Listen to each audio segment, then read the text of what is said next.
So we gave away WWE in Wildwood 4-pack floor tickets earlier, and one of the individuals who will be in WWE at Wildwood, one of the members of the Dudley Boyz. We're pleased to bring up Devon Dudley. How you doing today?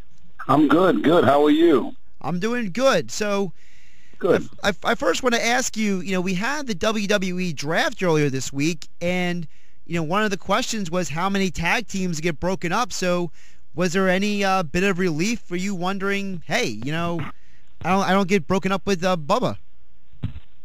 Well, the first draft that ever took place in the WWE, I believe back in 2002, Bubba and I were split up, and we went our separate ways. He was on Raw and I was on SmackDown. Right. And at the time, we thought that maybe it was done, a little too soon. We weren't ready for it. And I think the WWE Universe thought the same thing.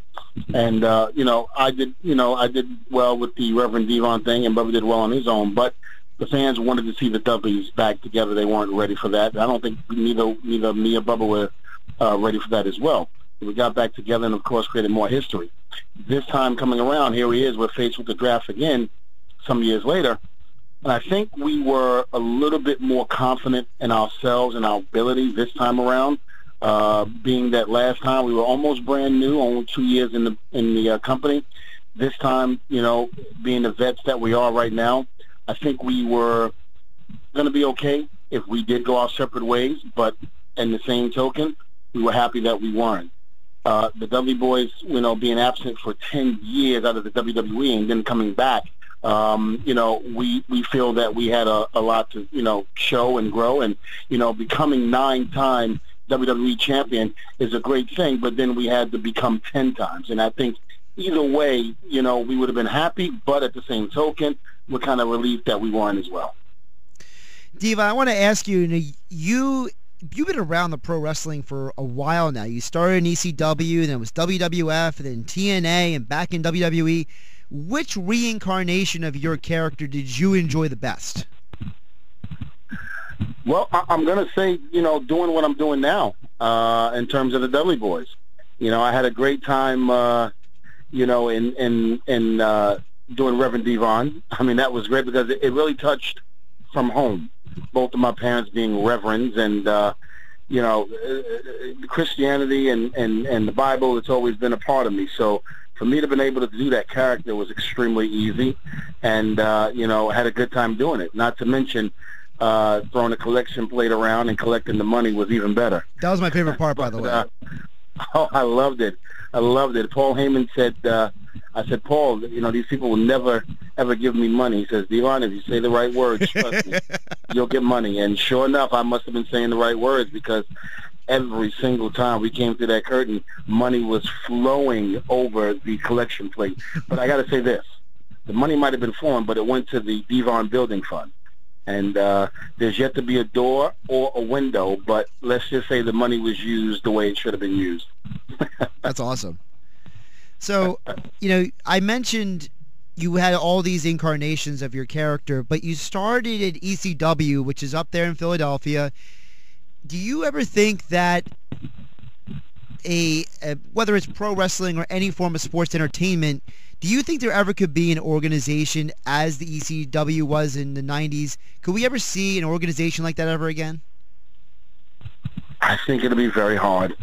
Back then, there were no boundaries.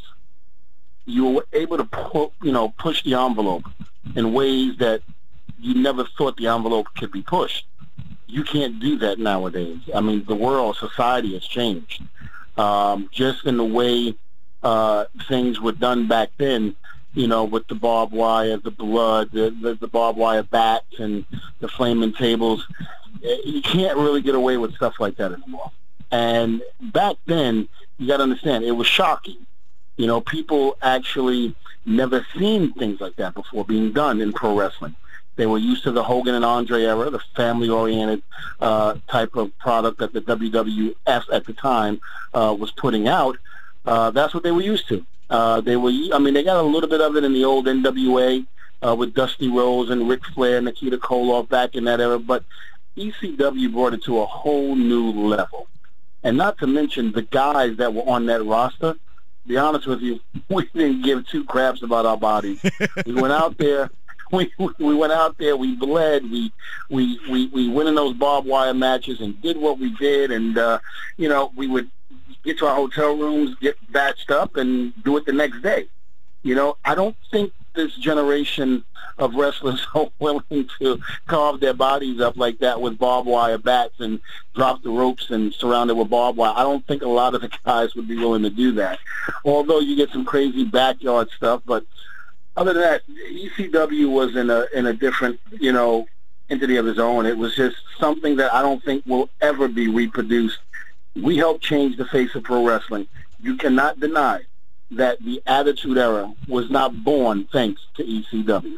I 100% agree with that. We're talking with Devon Dudley. He's a member of the Dudley Boyz. Will be a part of WWE Live SummerSlam Heatwave Tour. That's back in Wildwood this Saturday. Tickets still available at Ticketmaster.com. The box office at Wildwood Convention Center. I want to ask you as well, looking back at ECW, it's very interesting because that was in Philadelphia, and in some ways, even though it became nationally famous, it has still had a bit of a regional flavor. So, what are your memories of performing in Philadelphia? Bloodthirsty fans. That's the one thing I can say. ECW fans didn't care about anything. They didn't care about pushing the envelope. They wanted to be entertained in a way where it was violent. And the guys in the locker room were willing to do that. That was what you got when you saw ECW. You saw a bunch of violence. And I look back at it now, and I look at some of the old tapes and, stuff on YouTube, and I go, what the hell was I thinking? It's just the way we put our bodies on the line and what we did was insane, And, a lot of times, Bubba and I getting hit with garbage cans and VCRs and even the vacuum cleaner, the kitchen sink, you name it, it was being used. But, again, it was a special group of people that were in that locker room that were willing to put their bodies on the line to show America what those three letters, ECW, really stood for. Extreme Championship Wrestling. We were going to bring it, balls to the wall. We didn't care. It was just what we did, how we did it, and we did it quite well. I want to know, I've had a lot of people ask me this when they found out that I was going to have you on the show today. Where did the term "get the tables" come from? It was actually done by mistake, actually. Really? Bubba, yeah. Me and Bubba, we told the story in our DVD that the WWE put out where we were in the ring and we were going to go, we had decided we were going to put somebody through the table, and I remember in the middle of the match I forgot it. I forgot to do it. I forgot to do the table. And we had decided that I was the one that was going to go out and do it, and I totally forgot it, and I got caught up in the match, and then Bubba goes, "Steve-Ron, get the tables." And I went, "Oh, okay." And I ran out there. I went to get the tables, and then I think Bubba thought I had forgotten again, and he had said it again, "Steve-Ron, get the table." And I remember the third time he did it, I got angry with him. And I said, "Damn it, Bubba, I don't need you to tell me to get the tables. I know how to get the tables." And he sat there. We got back to the back, and I sat there and told him, I said, "Listen, I don't need you telling me to get the tables. I remember. Trust me." And he goes, "No, Devon, I think we got something here." And I said, "What do you mean?" He was like, "Well, I noticed that everybody is starting to say, get the tables." And again, it only happened 3 or 4 times. Right. I didn't think that people caught on that quick. But I also had to put in perspective, it was the Attitude Era. We were the most watched thing on television, beating Monday Night Football, right? Basketball, baseball. I mean, we were it, and people were watching. And it was very easy for little catchphrases or little things to be picked up by the fans, and it just happened to be picked up. And he says, "Listen, I'm going to try it again. Just let me say it out loud." And I said, "All right, do it." And he said it, and the people started saying it with him, and thus Devon, get the tables were born. So it was actually done out of a mistake. That's awesome. Devon, I really appreciate you joining me on the show today. I got one final question before you, and I'm looking forward to seeing you this Saturday at WWE in Wildwood. I want to know, you are part of what is known as the most successful tag team of all time in pro wrestling. And I want to ask you, is there a moment or a match, or whether it's in the ring or outside the ring, was there something that stands out to you that just satisfies you? Well, I think the history that, the Dudley boys had created with Edge and Christian and the Hardys, the TLC matches. Those matches will go down in history as being one of the greatest tag team matches, of all time, using tables, ladders, and chairs. And, we still, to this day, from fans, get, wow, they can't believe the stuff that we did in those matches. We were all on the same page. We were trying to be recognized in the WWE as a team to be reckoned with, both the Hardys, Edge and Christian, and the Dudleys, and we did it with that match. It's no different than what you see with the new era of WWE guys today. These guys are going out there busting their behinds and trying to make things happen for the new generation of WWE Universe fans. And, I'm loving it. Being back after 10 years, you got New Day.